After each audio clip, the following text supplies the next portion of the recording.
Well, hello everybody. Here we are at HCTS, the 451 Research Conference. I'm Michael Coté, Research Director for Infrastructure Software, and I've got a guest with me. Hi, I'm Scott Ottaway, Vice President of Services Research. So we were talking, you do a lot of service provider work. I pay attention to developers and other things like that. And we were talking about how these two things are like kind of blending together nicely. There's a lovely smoothie being driven together, if you will. Right. So, you have been telling me that you've been feeling a pull of DevOps, if you will, and what developers are doing in the service provider world, and you had a question that you wanted to ask. Yeah, so a lot of the inquiry when I talk to service providers, but even enterprise customers and startups, they ask the question of, hey, if I'm going to a service provider, right, how can I maximize the use of a service provider for my developer operations? Right. I know you have you've seen a lot of providers offer and target their offers for developers. Maybe you could tell us what makes a successful offer at a service provider for developers. Yeah, I think to work backward from the effect that you see because of the cause. In the developer world, I think there's always an emphasis on, I always like to reduce it to speed or removal of friction, right?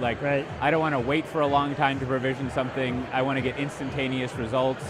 I definitely don't want to talk to a salesperson, right? And negotiate pricing for nodes or things like that. Right. I think that's a large part of why you see something like public cloud being successful, is because getting involved is really quick. And as you and I have been talking with more and more service providers, it's interesting that there's that chance for them to slightly reorient what they have to offer to basically remove friction from the process. Sure. And they have lots of nice compute to offer. And if they can just make it a little easier for, to kind of speak the developer language, the bearded talk or whatever, then I think there's some interesting opportunities that they have there. So how can they make it easier? What are the capabilities they need to offer? Well, so I think the first thing, I always feel like it's an obvious thing to state, which means it probably should be stated. But essentially, it's pretty important to document what you have, right? Not only a price sheet, but to say, here's the platform we run on, here's what the APIs look like, here's what the pricing looks like, and even if you can have a trial to just log in and experience it. Right. Because to be slightly metaphoric, developers are very tactile. They want to kick the tires and feel it and see what it's like. Sure. And so if you just sort of have a description of we've got magic compute, right, and it's not something that is descriptive and kind of talks about all the details, then it's just more friction for a developer to figure that out. Right. And I'm curious, on the other side of it, we've done a fair amount of consulting and projects with people talking about how they can basically cater to the developers. And coming from your angle, from the service provider side, what kind of opportunities do you see that they can deliver on? Sure. Well, first off, I always think about it as, there's a lot of developers out there. Is it 8 million? Is it 12 million? There's a lot of developers out there. And then there are not only your traditional developers, but these new cloud native apps. And the view that I have from, especially for the cloud native apps for service providers, where the opportunity is a lot of these developers, as you noted, like the cloud because of it's frictionless, time to market, right? And they can also get cutting edge stuff that they might not be able to get in their own environment or their own on-premises cloud, right? But they're doing dev and test and trying that stuff out. And the opportunity is to grow that dev and test both for the cloud native but also traditional IT application development, right? But also move those apps into production, whether that's public cloud or hosted private cloud, depending on the requirements for it.